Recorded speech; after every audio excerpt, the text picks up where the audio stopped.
Hello everyone, my name is Jen and welcome to the Book Refuge and welcome to a viewer requested video. This was requested by Amanda Z. So Amanda, thank you for this idea. This is the perfect video idea for cozy season, for fall, also because we all need this sometimes. So as you can tell by the title, this is books that I read when I need a pick-me-up. This is something that I've mentioned in videos before, so that's what made Amanda call this out. I love rereading when I need a pick-me-up. So all of these books are books that I have done as rereads or ones that I will. Like some of them are new to me, but I know they're going to be a comfort author. So I do have this more broken up by author than by like specific books. Like there's a few that are specific books and you'll see, but in general, the books I'm going to show just represent the author as a whole. Because they're an author that whether I've read their whole backlist, so I am doing a reread of them when I go to them, or they're an author that I know that if I pick up one of their new books, it's going to comfort me. No matter whether it's a darker one, whether it's an angstier one, there's something about it that just wraps me in a warm hug. And, you know, I need that sometimes. And, you know, one of the best things that I've ever done for myself, and I highly recommend this. I know I have a few viewers and other like bookstagrammers who do this, but something that I do in the winter time specifically, and I've been doing it the last 3 Decembers, this will be the 4th year that I've done this coming in December, is I reread my favorite books of the year. Yes, I still need to read some of the new releases that are coming, but I really let myself reread my favorite books in December. It also serves a booktube purpose where it helps me to decide my top 10 reads every year because I do a big fun video where I do that. But I reread my favorite books. Now there are some books I think they don't always hold up to a reread. But there are some that only get better and better with time. So this isn't only going to be ones that I do that for, but it's enough qualifications. But let me get into this with you. We are going to go through books and specifically authors that I go to when I need a pick-me-up or they're comforting to me. So yeah, let's get started. I don't necessarily have them in particular order, but I will tell you what it is about them that does it for me. So let's start with some recent additions to, you know, books that I love to reread. So probably the books that I have reread the most in the last like year and a half because of what I do on my Patreon. I do annotated books, and some of my patrons get to choose those books that are annotated. And the ones that have been requested the most have been Flawless and Heartless by Elsie Silver. And I completely understand why. These are the Pairings editions. Someone actually sent me these from Canada, which is amazing. And I love these covers. So, you know, I'm not going to go into details about what every book is about, but these are like a contemporary cowboy romance. Really feels the cowboy in books 1 and 2. I think some of the like later books don't feel quite as cowboy as these ones do. But in this we get introduced to, well, we see the Eaton family again. If you've read her other series, you've already met the Eaton boys. But they are 4 brothers and a sister and then an adopted brother that make up their family. There's a widowed father, Harvey, who is the patriarch of them, and they're just so wonderful. And these 2 books have held up to multiple rereads for me. I have read them too many times to count at this point, and every time I'm just enveloped in that warm hug. I love the humor in these 2 books particularly. I love the romance and the spice they include. I think it fits these characters so well.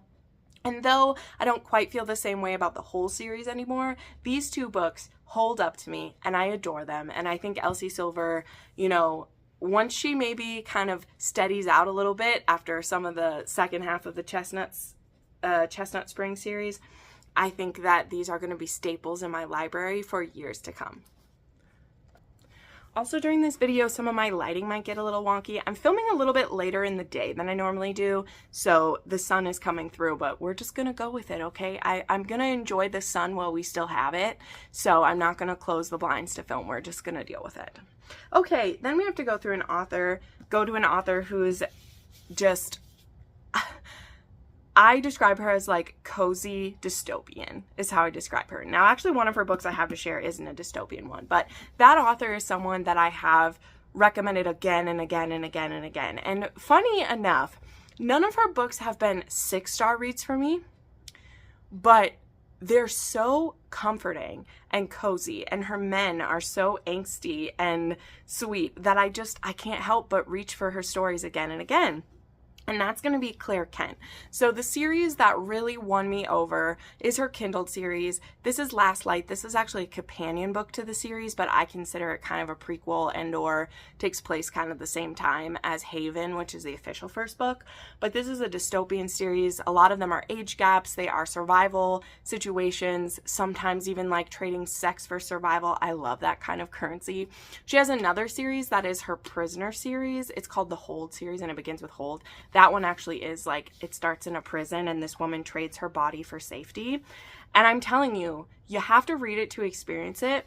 Just how like all of her men are so awkward yet head over heels for their women, and they never think they're good enough for the women. And I just love it.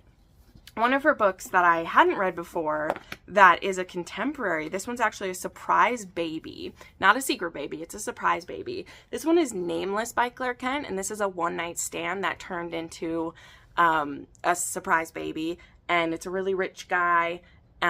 He's a lawyer, and our heroine is actually like, I think she's a paralegal or she works in a law office, and then she discovers she's pregnant after they have a one-night stand after a funeral. And the heroine is planning to like raise the baby on her own, but she wants him to know about the baby, and he's like, oh, I want to be involved. And so then we go from there. And I don't know, this one is probably the angstiest one I've read. It's definitely the longest Claire Kent that I've read, but there's just something about how she writes those heroes that the angstiness, it gets to me. It's the perfect kind because it's the angst of a hero not feeling good enough, and I love that kind of angst so much. So highly recommend Claire Kent. Also, if you are new to my channel, just finding this, I do put links to all the books that I'm mentioning are down below in my description, so you can go right ahead and snag one of those. I am an affiliate with Amazon, so if you use that link at all, it does help the channel a little bit. Moving on to an author I am currently rereading, and her books are so bonkers and wild and have the craziest situations, but I love them, and that's The Immortals After Dark by Cresley Cole. This series actually begins with a hunger like no other.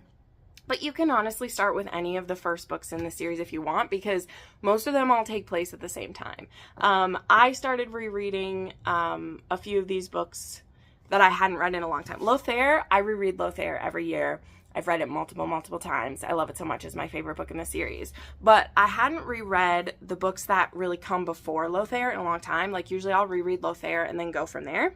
So I'm currently rereading all of the books that come before Lothair, because we are going to be getting a new book soon. And actually, if you go to Cresley Cole's Facebook page, there's an official reread along that is going on right now. So if you've never read them or you want to reread them to prepare for the new books that are coming next year, you can definitely do that. But I am rereading some of the beginning ones, and I just love it. Okay, all these immortal beings getting themselves into hijinks, getting themselves into the apocalypse, and figuring out how they're going to make it through and finding their fated mates. And I just love it. I love it. A lot of the men are virgins in this series because they can only be with their fated mate, and I love stuff like that. It makes me so happy, so much. All right. Then we have a contemporary author that I want to share. And this is an author I've actually been reading for about 5 years, and she has really blown up lately. I don't know about TikTok because I stay off of TikTok. We're not friends, me and TikTok. But on Bookstagram, I see her all over the place. And I love that because, yeah, I've been reading her for almost 5 years, and she makes me so happy. So that is Melanie Harlo. I actually first read her Cloverleaf Farms. This is actually the last one in Cloverleaf Farms. And I got it signed when I saw her at Book Bonanza. But that series is the series that I first met her with, and that one was ongoing when I first started reading her. But then once I was all caught up to her current stuff, I went back and read other books. So this series is I think it's the Only Love series. I don't remember what it's called. But this one is a series that eventually like connects with Cloverleaf Farms, and she has a series that has like chefs in it, and she has a lot of books. She actually has an romance as well that I really liked. She co-authored it with someone else, and I don't know, I love small town. Usually I have more small town on my like comfort reads, but I guess I really only had Elsie Silver and Melanie Harlo on it right now. But Also, quite a few of these authors, you can tell, are usually ones that I've been reading for a long time. That's how I know they're a cozy reread for me, is because they've been on my list for a long time. I only have a couple authors on here that are like newer to me, but I love her books. You can go to her website to find a full reading order, but I do recommend the Cloverleaf Farms, which begins with, oh man, what does it begin with? Let me look. It begins with Irresistible. But I mean, she has quite a few books now, so highly recommend that you give Melanie Harlo a go. Her books just make me happy. All these make me happy, so there we go. All right, then we have a monster romance author. Now, I wanted to show off my Renegade romance covers of these, but I'm going to wait just a little bit because not everybody has gotten copies of them yet, and I don't want to spoil anything for anyone. But Lily Mayne is one of my cozy rereads that I love to go to, and I actually still have like 2 books I haven't read by her, and I like don't want to read them because I don't want to be all caught up. But I first began her series with Soul Eater and Eden. These are the first books in her Monstrous series. They are MM. They take place after this apocalypse of monsters has risen up. There's these rifts that have showed up on Earth, and all of these creatures have come through, and it has made an apocalypse for people. And so people are spread pretty thin. They're in small groups, or they're in the wastes just trying to survive. And I just love it. So we have Soul Eater, which this is Win and Danny's story. And then we have Eden and Hunter. This is my big purple monster. I love him so much. He makes me so happy. And then the series that I need to finish, which the 3rd book is supposed to come out by the end of the year for this series. But this is her folk series. And so I've read the 1st book, and it had quite the cliffhanger to it. But hopefully actually in November, for real this time, I'm going to try to read Forbidden Love. Is that what it's called? Forgotten Vows is book 2, and then there's a 3rd one coming by the end of the year, and this is a trilogy about the same couple. And then she has a book that she has co-authored with someone that was called, what was that one called? I can't remember it, but I'm putting up a picture. And then she also has her first MF romance that she's written that has a female dom, which I really liked. It's a very soft female dom. But this one is called Berries and Greed, and I loved that one too. So I've just loved everything that I've read by Lily Mayne so much. She makes monsters and nightmares cozy, and I love that. I'm here for it. Okay, then I, of course, have to talk about probably the author that is second to Elsie Silver for the books that I have reread the most, and they always hold up. And these editions I am going to proudly show off because I'm so happy that I got them, is my Stay a Spell series. I'm so happy that I have these. These are from her Kickstarter. If people went to a Polycon, they were able to get these, but you could also do the Kickstarter. This was the only way to get these because they are now, like, she doesn't own the print rights to her books anymore, and they're coming out through, what's the company called? I can't remember who's doing hers. Union Square Press, I think, is doing her books. But Wolf Gone Wild is a absolutely beautiful book. It's a wolf and a witch, a werewolf and a witch, and we get introduced to the Savoy sisters. So there's Wolf Gone Wild, and then there's the whole series, and then we have Grim and Barrett, which is the last one. And I'll show you this lovely piece of artwork. This is the whole Savoy sister family. So not only is Juliet a good friend, her and her niece Jessin have a podcast called Smart Women Read Romance, which I absolutely love. And that's how I first was introduced to them, actually, was through their podcast. I love it so much. And yeah, I've now become friends with Juliet. She actually has a new book coming that is the start of a new series, and I can't wait to see that one as well. It's going to be fantastic. So yeah, Juliet Cross is definitely a comfort author for me. She has many more books than just the Stay a Spell series. I think people forget about that. She also has her Beauville series. She has the Vampire Blood series. She has so many, and every time I read hers, I love the stories that she's telling me and where it goes, and yeah, it makes me so happy. So I love Juliet. All right, then we have one more contemporary author that I wanted to mention, and this one's also new to me. I'd read one of this author's books like 2 years ago, and then I just never got back around to it. And then I had been suggested over and over and over again to read some of his contemporary like sports romances, and these are romances, and I have fallen head over heels in love with Tal Bohrer. Just head over heels in love with Tal Bohrer so much. So this was actually a 6-star read for me this year, You and Me, and this one, The Quarterback. I still have to read The Jock. I have it. I'm going to read it very soon. But this one is a best friend's dad romance. They both have bi awakenings in this, and it was just so beautiful. So this is written, own voices. This is an romance, and it is a gay author who's written these. And I love it so much. So his definitely have some good angst in them, but the characters are so sweet with each other that it's like I don't mind the angst level. And there's just something really special about that, when there can be that type of angst, but the whole time you just know it's going to be okay. Also, so far I've seen very beautiful like coming outs in the stories I've read, especially in Gravity. That one's a hockey romance. And he just makes it so special. Like, he makes it so special and beautiful when these two men fall in love in any of his stories. And the way that they're accepted and loved for it, it just does something to me, man. I know that's not how it always works out, but I've read a lot of romance where there is a lot of bigotry and pain in them, and homophobia in them. So once in a while to read one that's just a complete fairy tale and makes you believe in love is so special. And I think that Tal Bohrer does that so great. And so I am taking my time, but I'm working my way through his backlist, and I'm enjoying it immensely. They are fantastic. Okay, then I have 2 historical authors to share. Someone is working on something next door.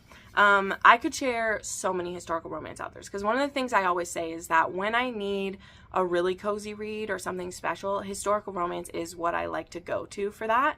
And so there are a lot of historical romance authors that could be cozy to me, but I wanted to share 2 of my absolute favorites. So of course we have Lisa Kleypas, and 2 of my favorite books by her. I love so many books by her, as so many people do. We have Marrying Winterbourne. This is a part of the Ravenels. This series was my intro to Lisa Kleypas. I had not read anything before I read Cold Hearted Rake. Now, though Cold Hearted Rake isn't my favorite in that series by any means, it's probably my least favorite. The next book in the series, Marrying Winterbourne, is one of my favorites in the series. It's so good. This one has a arranged marriage that then gets canceled, but then gets a second chance to be together again. And I just love it. And I love how how protective and demanding he is, and how sexy he is, and just how devoted to Helen that he is. And Helen, who'd been seen as kind of a more quiet wallflower, in the beginning of this book, she makes a stand and says no, I want to be with you. I'm not backing out of this engagement. Let's make it happen. And I love how that works out. And then we have my favorite Lisa Kleypas, which is, of course, again, The Magic. Now people are shouting out there. It's great. And this one holds a very special place in my heart. It is my favorite Lisa Kleypas. It actually tells kind of 2 romance stories. It's a second chance romance of these childhood lovers, Aline and McKenna. And then there is also the love of her sister Olivia, and I always forget his name. I know, it's so bad, but I always forget his name. Marcus, who is actually a drunk and an alcoholic, and Olivia really kind of makes him take a stand. I'm almost done filming, but geez, shut up, people. So I just love it. I love it. It is personally very important to me because of, my history with alcoholics, and also the second chance. Aline is a character that every time I read this book, I'm like, Aline, I hate you. You're so annoying. You don't think things through the right way. You hurt McKenna so badly. And then she has a moment where I'm like, oh, but she loves him so much. And I always end up weeping by the end, and I love her. But every single time I'm like, God, I hate her. But I don't. I love her. And yeah, this is my favorite Lisa Kleypas and one of my favorite historicals of all time. It's fantastic. Then there is Stacy Reed, who I have by no means read all of her books. This woman has an extensive backlist, but I have been charmed by pretty much every book of hers that I've read. I love her so much. So here are a few that I really like. A Matter of Temptation by her is one of her more recent reads. I really like it. It used to be a standalone, but now it actually is the first in a series, so I really love that. I can't remember if it's called like The Wonders of Love or Crazy Love or something. I don't remember, but I enjoy it so much. I love Stacy Reed, and just her books are so sexy, but they're also so loving. Like, her characters are so loving to each other. I love that. And then one of my 6-star reads from this year is When the Earl Met His Match, and this actually has a mute hero and our heroine who has an unexpected pregnancy, not the heroes, and she's in a tight place, and she goes to this man who she doesn't know is an earl, and that he needs an heir, and she is already pregnant, and so she's like, oh no, well, I don't want to foist a bastard on him. I didn't realize he was an earl and that I was going to be putting him in, you know, he's a future earl. I didn't realize I'd be putting him in a difficult spot, but she needs someone. And so Hugh really steps up and is willing to like take that place for her, you know, and marry her, and he's gonna keep himself separated because he doesn't want to have wild passions for a woman. He's only seen that go badly before. But of course, you know, he can only hold back his feelings for so long. And the way he is with the child once it's there, and also his grumpy father. We see his grumpy father in a good portion of this book, and his dad is the one who's really instilled in him that he shouldn't fall in love with the woman that he marries, because that only caused his father harm. But watching his father's opinion change about Phoebe through this book is really beautiful too. So I actually get to reread this book this month so that I can annotate it for a patron, and I'm so excited to do it. Like, I'm so excited to do it because this book just, it made me so happy. I love stories like that. Okay. Now, there are so many other books and authors that I could include, but the way I wanted to end this book is with something that I read for a pick-me-up that isn't particular to one author, and it isn't particular to one kind, but something since December of 2021 that has been deep, deep in my heart is fan fiction. So I wanted to share a few fan fictions that I read or I have read that really were a pick-me-up for me, and maybe they can be that for you. So I'm not sharing Manacled in this video, though that is the one that started it all. I have my copy of Manacled right down here, but I wouldn't necessarily suggest Manacled if you need a pick-me-up. That's more if you want your world to be destroyed. And maybe after you read Manacled, after you've gotten to that, maybe you need one of these books to pick you back up again. So first I want to share a recent read of mine, which was In Silence and Submission by Jillian Eliza. And all of these fan fictions I will have linked down below. All of the physical ones that I'm showing, my friend Mel bound for me as gifts. So I don't know where you're going to be able to get a bound fan fiction, but you can read them for free on AO3. You can get them put on your Kindle. Check out one of my earlier fan fiction recommendation videos if you'd like to do that. But yeah, In Silence and Submission is a BDSM Hermione and Draco, but it's actually a friends to lovers, and I liked that a lot. Another one that I first read with that trope was Contradictions by Ampersand. This is one of the first 5 fan fictions that I read. Like, it's way up there. And this was a like 5-6 star read for me when I read it. And this one also has BDSM, but in this one they are like enemies to lovers, and I liked how that played as well.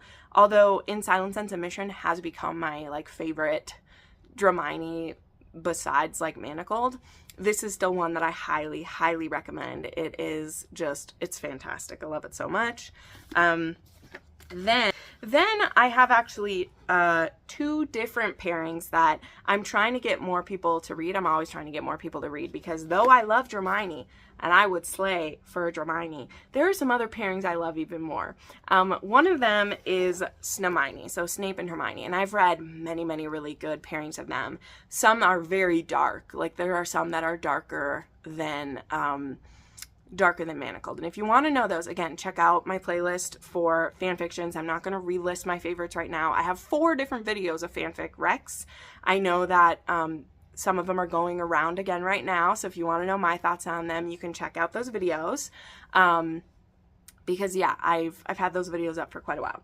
But this one is The Potion Master's Baby. This is by Snape's Goddess. I actually love this fanfic author. And this one, both Hermione and Snape are teachers at Hogwarts, and she is wanting to have a baby on her own, and she's planning to inseminate herself. So she's like bought some sperm and she's gonna inseminate herself. And so she does that. Only Snape also had a sample of himself in the fridge at work. We'll call it a fridge, because he was doing some experiments on his sample, and she inserts the wrong stuff into her. So when she discovers that she's pregnant, she also discovers that she's pregnant with Snape's baby, and she refuses to get rid of it because she's been trying to get pregnant and have a child, and Snape's like, well, you're not going to raise my baby at Hogwarts and me not be involved. So this is now kind of a like forced parenting thing together. So love it. And it's a good one, I think, to test if you like Hermione as a pairing. Because again, there are some very dark versions of Hermione as well that just, man, they will wreck you. And then I have another fun one. It's funny that a lot of my favorites have to do with BDSM. I mean, maybe it's not a surprise because I love that. But Safe Word is Devil's Snare, this one by Shay Alani. I also really like this fanfic author. And this one is a Neville and Hermione pairing. Now, one of the tropes that's very popular in fanfiction is the marriage law. You will see that if you read fanfiction for any amount of time, you will see marriage law come up a lot. So in this one, the year of like, you know, the Golden Trio's year, they're chosen as kind of the volunteers for this. There's a spell that can be done that will make your perfect match like glow. Now there are different levels of your match. So like when this spell gets put on, Hermione kind of matches with Draco and also a little bit with Harry. But she's like, oh, I don't want to pair with Harry. He's too much like a brother. And with Draco, they're kind of acquaintances in this one. They're not enemies, and they look at each other and they're like, nope, not gonna happen. So it's kind of a joke because in a lot of other marriage laws, you know, you have her paired with him. But then Neville shows up like late to the gathering, and just as she's like leaving the place, she runs into him and he glows. It almost blinds her. And so she's like, wow, we're supposed to be paired together. And so they decide to give it a go. But Neville has a secret to share, and he's like, I'm into BDSM and it's very important to me in my sex life to have that. Would you be interested in it? And Hermione's like, I don't know. I haven't really seen myself as wanting to be submissive. And he's like, I promise I can make it really good for you. So we see a bit of a Dom Neville, and it's good. It's good. Other pairings I really like is actually Lucius and Hermione. I like Ginny and Hermione. I like actually a good pairing of some I've read I've really liked have been Ginny, Harry, and Draco. I've read that. So yeah, those are all some pairings that I love. And again, you can check out my videos of fanfic recs. I've read over 80 fanfics since I first started, and I have no business or no plans to stop soon. So I hope you enjoyed this video. These are all books that personally I read when I need to pick me up or reread them, authors that I gravitate towards that are some of my favorites. So let me know which books you like to read or reread for comfort. And if you'd like to suggest a video like Amanda did, you can find the form down below. Please try to keep it to like a quick, brief idea. Sometimes I get people putting in these huge, long ideas of complicated things. Like, just tell me a trope you really want to see or a video you've seen other channels do that you want me to take a look at. I'd be happy to do. Thanks so much for watching, friends, and we'll see you next time. Bye.